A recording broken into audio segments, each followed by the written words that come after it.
ప్రభువారు సిలువలో పలికినటువంటి 5వ మాట, నేను దప్పిగొనుచున్నాను.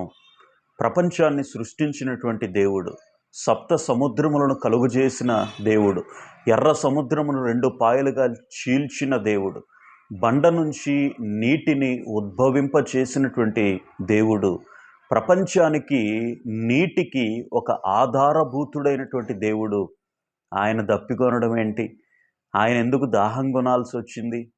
ఆయనకి దాహం వేయటం ఏంటి అని మనం ఆలోచన చేస్తే, యేసు ప్రభు వారి యొక్క మానవత్వ కోణాన్ని ఈ మాట ఆవిష్కరిస్తుంది.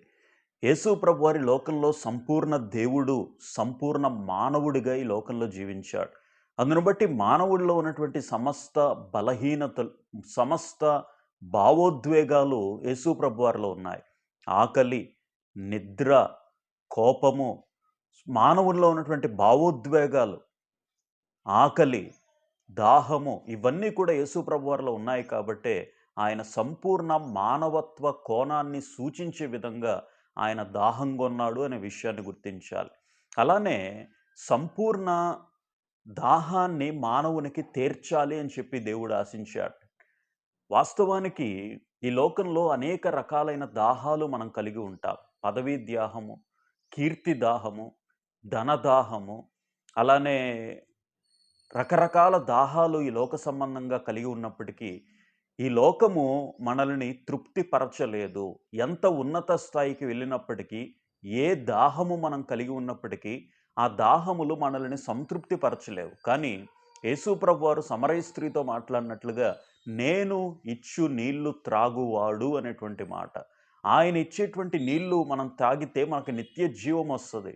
ఇక మీదట మనకి దాహం లేకుండా చేస్తాడు.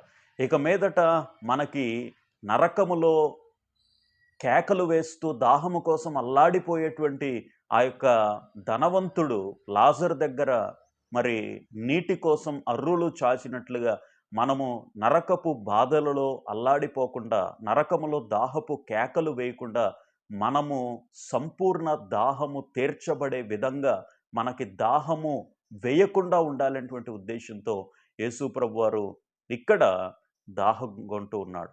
నేను దప్పిగొనుచున్నాను అంటే మరి అక్కడ రోమా సైనికులు ఆయనకి ఎంతగానో అవమానించారు. చిరక ఇచ్చి ఆయనను అవమానపరిచారు. ఈ రోజున ఆత్మ దాహము కొంటున్నటువంటి యేసు ప్రభువారికి మనము ఇస్తున్నటువంటి స్పందన ఏ విధంగా ఉందో ఒకసారి ఆలోచన చేసి, ఆయన దాహము ఇప్పుడు ఏముంది అనంటే ఆత్మల దాహము కలిగి ఉన్నాడు అనే విషయాన్ని గుర్తించాలి.